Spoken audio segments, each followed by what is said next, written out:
Alright folks, welcome back to the channel. Today's adventure, I'm heading out onto Forked Lake.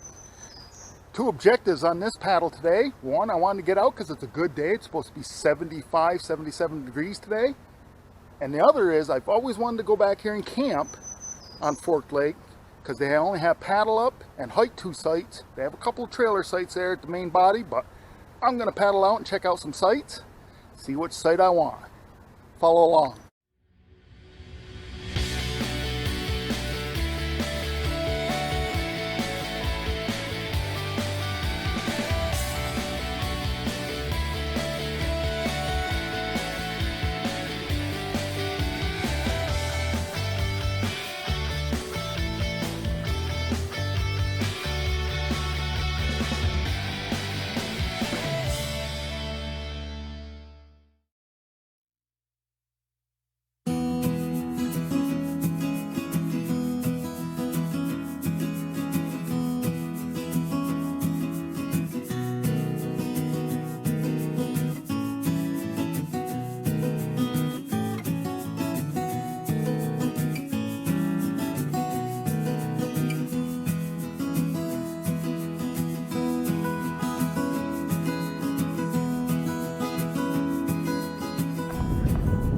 Alright everybody, welcome back to the channel. This is Forked Lake, and it's a pretty good sized body of water, large body of water. The boat launch area is, oh, and I just had a loon pop up over here. Is he gonna sing for me? Oh no, it goes back underwater. But yes, this is a large body of water. Let me get you situated here. And I'm going to paddle a little bit here because it is breezy, which is a good thing because it's keeping those black flies off me. They are out in droves this year and it's unbelievable. And there's that loon just popped up over here. But Forked Lake, yeah, it's a primitive camping site all along this lake on this side, because this lake has both private and public lands on its shores. Sometimes it's hard to determine where the private begins and the public ends, but yeah, there's sites. I want to say there's like 80 sites here. There's a few sites at the main launch area that you can put an RV on. Nothing huge, but then these sites here, there's trails to them, some of them, and then the island ones are obviously paddle up. But yeah, I came out here, I wanted to check out some sites, so I like to come back here for a night or two and just hang out for a couple nights. And so I'm checking out sites. Hopefully I run into one. It's very rocky back here, so when you first put in, you have to stay within the buoys or you're going to be bouncing off rocks. One of the neat things I noticed, this is opening weekend for the campground, and so they have crews out here with motorboats, and they're straightening up the docks at some of the sites. But I just saw one of those motorboats towing a tree across the lake. It must be they have a place to put it over here, because he went this way with it. You don't see that every day. A little motorboat pulling a tree, and you could tell it was a freaking tree. But anyways, Forked Lake is one of the premier camping areas.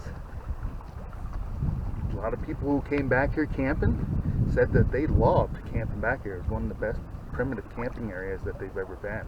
And it is back here a little ways. It's near Long Lake.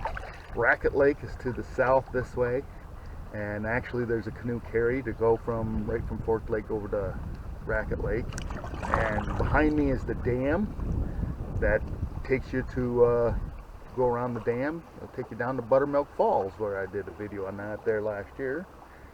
So, but really not much significant history for this lake. It did have at one time a great camp on it. There's a camp that was built it was one of the Durant, nephew of Thomas Durant, who was the Union Pacific Railroad baron there, and his nephew had a great camp on here, Cedar Camp, and pictures of it reminded me of DeBar Lodge, and it looked like it was a beautiful camp, but it was destroyed in a windstorm in 1950, November of 1950, and then when the Whitney family bought the property, they ended up tearing the camp down. Its two sister camps, Camp Pine and Camp Echo, are still on Racket Lake. They're privately owned to this day. And so, yeah, here comes the boat. He's slowing down because the loons just popped up in front of him. He's watching the loons. But when I came in here, there was a sign on the front bulletin board about the 1995 microburst that came through here. Now, I was 5 years on the job as a firefighter when that came through, and we went to that hit us hard too. We went to 10 hours on, 4 hours off for, I think it was like 5 days, and it was an interesting time because we had people trapped in their houses, trees down, just massive trees down, and you knew it was a microburst and not a tornado because the trees were straight down and not twisted around. So we even had Fort Drum involved in that. Fort Drum has always helped us out on natural disasters. You know, the '98 ice storm, when our generator in our station gave up the ghost, 3 days in, they brought one of their big generators down and hooked it all up and fueled it up. They did everything with it, so they did quite well.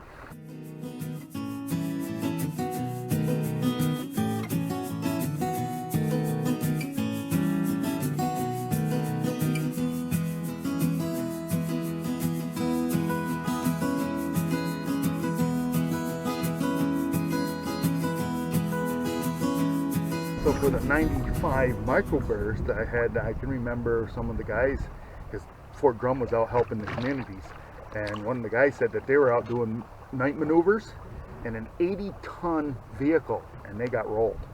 And he said there was 12 guys inside that vehicle, and they got rolled on an 80-ton vehicle that night.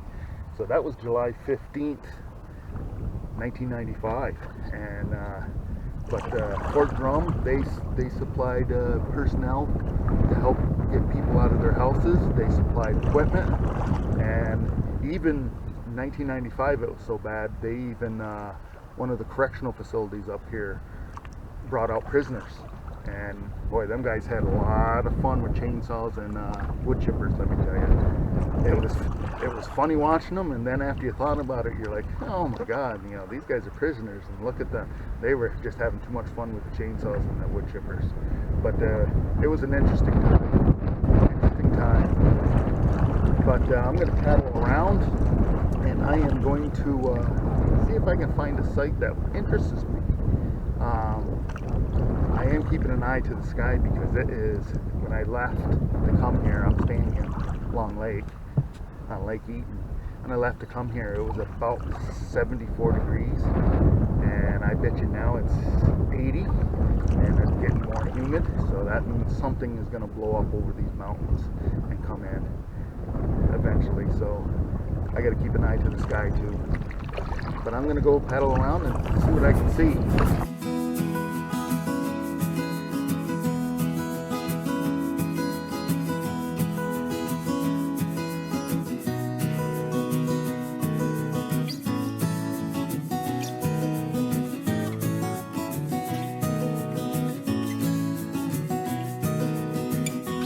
Paddled around and I checked out some sites.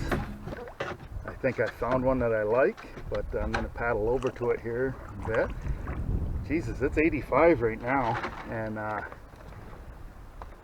boy, I might just test out to see how cold the water is, but it is pretty good. Figured I'd stop right here and have a little snack on my shelf to table, freeze-dried apples.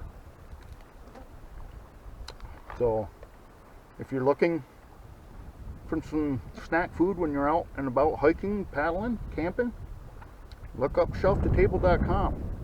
Kathy, the owner of the company, she has all sorts of snacks on there. Freeze-dried Skittles, cheese, cheesecake, apple slices. There's more fruits on there, and probably one of the favorites is the freeze-dried chocolate chip cookie dough.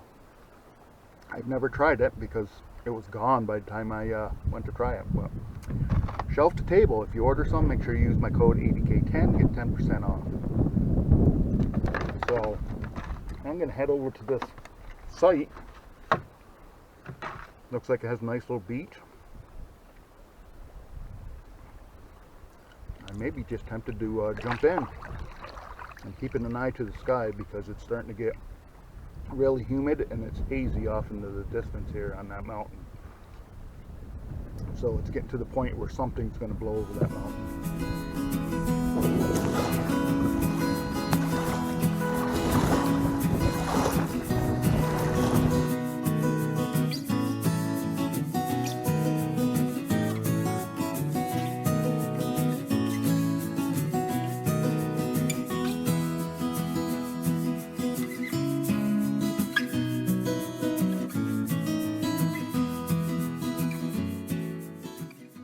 Alright folks, you watched all the way through. Thanks for that. If you liked the video, make sure to give me a thumbs up. If you haven't subscribed, click the subscribe button down below. Continue to follow the adventure. And remember folks, tomorrow is no guarantee for any one of us. So disconnect from that Wi-Fi, connect to this out here. You won't be disappointed.